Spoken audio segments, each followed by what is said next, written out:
Hi viewers, welcome to our channel. ప్రస్తుతం మనతో పాటు టీడీపీ స్పోక్స్ పర్సన్ సూర్యదేవ లత గారు ఉన్నారు. వారితో ఒకసారి మాట్లాడదాం. మేడం నమస్కారం. మేడం నమస్తే. మేడం, జగన్ గారి పైన దాడి జరగడం చూస్తున్నాం రాయితో అని చెప్పేసి. సో ఇప్పుడు దాని విజువల్స్ ఆ ఫొటోస్ అన్ని కూడా తెగ వైరల్ అవుతున్నాయి. అయితే టీడీపీ వాళ్ళు కానివ్వండి, వీళ్ళు కొంతమంది సోషల్ మీడియాలో ఈ దాడి కొత్తదేం కాదు, అంతకుముందు లాస్ట్ ఇయర్ ఎలక్షన్స్ కంటే అంతకుముందు కోడికత్తి సీన్ ఇటువంటివన్నీ జరిగాయి. ఈవెన్ టీడీపీ వాళ్ళు కూడా ట్వీట్ చేశారు, కోడికత్తి జగన్ ఇస్ బ్యాక్ అని చెప్పేసి సంథింగ్ చేశారు. అంటే ఎందుకు ఈ విధంగా ఎలక్షన్స్ ముందు జగన్ గారి పైన జరుగుతున్నాయని కూడా వాళ్ళు క్వశ్చన్ చేస్తున్నారు. మరి ఇది ఆయనే చేసుకుంటున్నారా లేకుంటే వేరే వాళ్ళు చేస్తున్నారా అంటున్నారు. మీ ఒపీనియన్ మేడం వీటిపైన? మనం ఫ్రమ్ ద బిగినింగ్ నుంచి కూడా జగన్మోహన్ రెడ్డి సింపతి క్రియేషన్ అనేది కంపల్సరీ ఆయనకి అలవాటైపోయింది. సో ఆయన ఏమీ చేయకుండా కూడా సింపతి అనేది తెచ్చుకోవాలి. అంటే ప్రజలకు ఏదైనా పని చేసి వాళ్ళలో డెవలప్ చేసి అలాంటివి చేసి సింపతి క్రియేట్ చేసుకోవటం వేరు. కానీ ఇక్కడ ఎట్లా అనిపిస్తుంది అంటే ఏమీ చేయడం. అదే షర్మిల గారు చెప్పినట్టు కుంభకర్ణులాగా 4.5 సంవత్సరం అలా నిద్రపోయినా 6 నెలల క్రితం నిద్ర లేసినప్పుడు దగ్గర నుంచి ఈ ప్రజల్లోకి అంటే మన ఆయనలో ఉన్న మైనస్లన్నీ కవర్ అయిపోవాలి, అసలు ఏం కనబడకూడదు. సో ఇప్పుడు నాకు సింపతి కావాలి, సో దానికోసం ఏం చేయాలి అని చెప్పి ఆ ప్లానింగే కోడికత్తిది కానివ్వండి, వివేకానంద రెడ్డి గారి చనిపోవటమే కానివ్వండి, ఆ టైంలో ఆయనది కూడా అపోజిషన్ పార్టీ మీద నెట్టడమే కానివ్వండి, కోడికత్తి సీనిది కూడా అప్పుడు నారా చంద్రబాబు నాయుడు గారు సీఎంగా ఉన్నారు, ఆయన చేయించారని చెప్పారన్నారు. తర్వాత వివేకానంద రెడ్డి హత్య కూడా అదే చెప్పారు.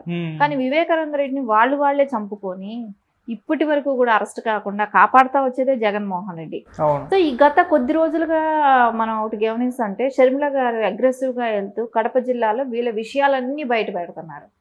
సో వీళ్ళ కుటుంబంలో జరిగిన ఇన్సిడెంట్లే కానివ్వండి, ఇవన్నీ ఒక్కొక్కటి బయట వస్తున్నాయి కదా. సో దాన్ని డైవర్ట్ చేయాలనే ఒక ఆలోచనే కానివ్వండి జగన్మోహన్ రెడ్డిది. సో కుట్రపూరిత ఆలోచనే కానివ్వండి. దీనికి అన్నిటికీ నిన్న విమలమ్మ గారు నిన్న ఆవిడ ఒక ప్రెస్ మీట్ పెట్టారు, విమలారెడ్డి గారు.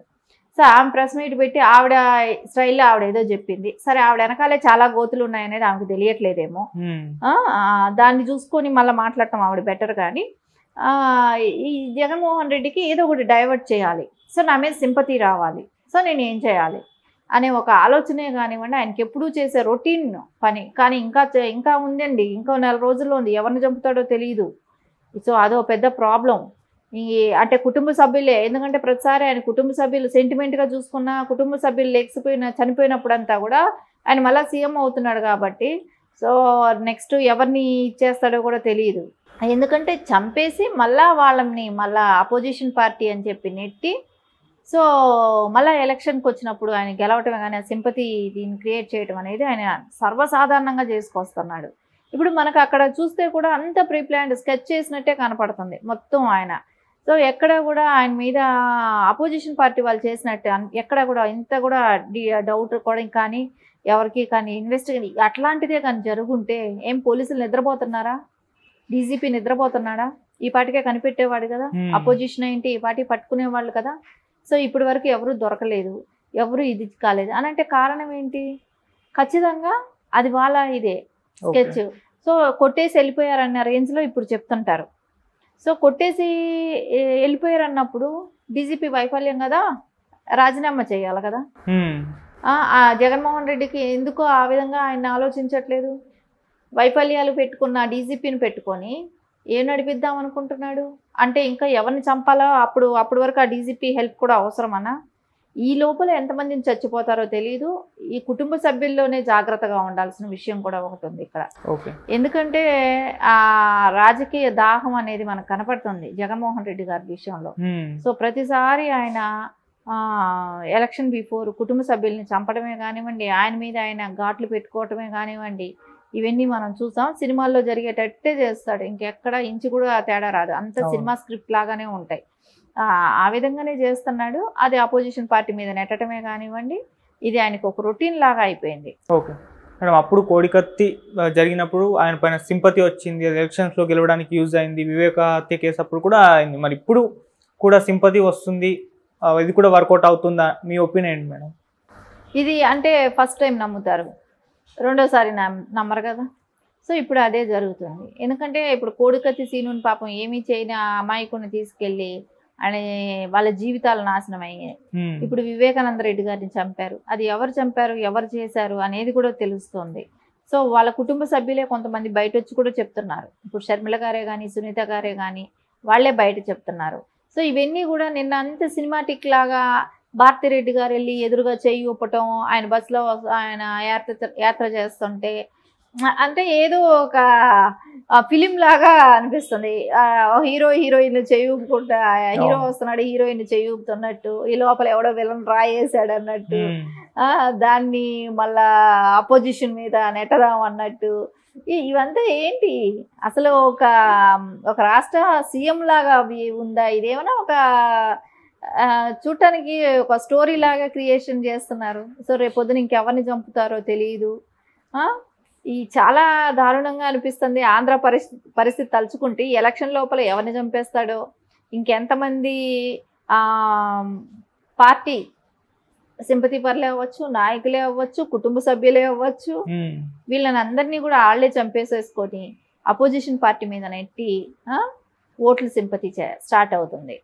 సో ఎందుకంటే జగన్మోహన్ రెడ్డి గారే చేశారు కదా, ఆయన చేసినప్పుడు ఇంకా మిగతా క్యాడర్ కూడా తయారైపోద్ది ఇట్లాంటి సింపతి ఓట్లు. కాబట్టి ఖచ్చితంగా జగన్మోహన్ రెడ్డి కావాలని ఇదంతా స్కెచ్ చేయటమే కానివ్వండి, నిన్నంతా స్క్రిప్ట్ అంతా రెడీ చేసుకొని జరిగిందనేది మనకు అక్కడ పక్కా కనపడుతుంది.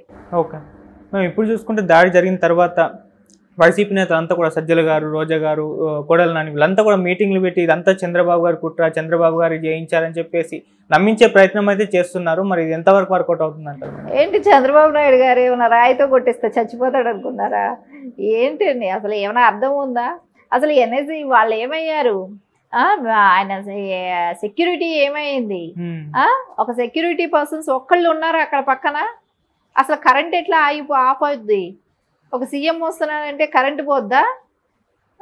అన్ని మైనస్లు, అన్ని తప్పులు వాళ్ళ వైపే ఉన్నాయి. అక్కడ ఎక్కడా కూడా వాళ్ళ వైపు ఒక్కటి కూడా వాళ్ళు చెప్పిన జెన్యూన్ పాయింట్ ఒక్కటి లేదు అక్కడ.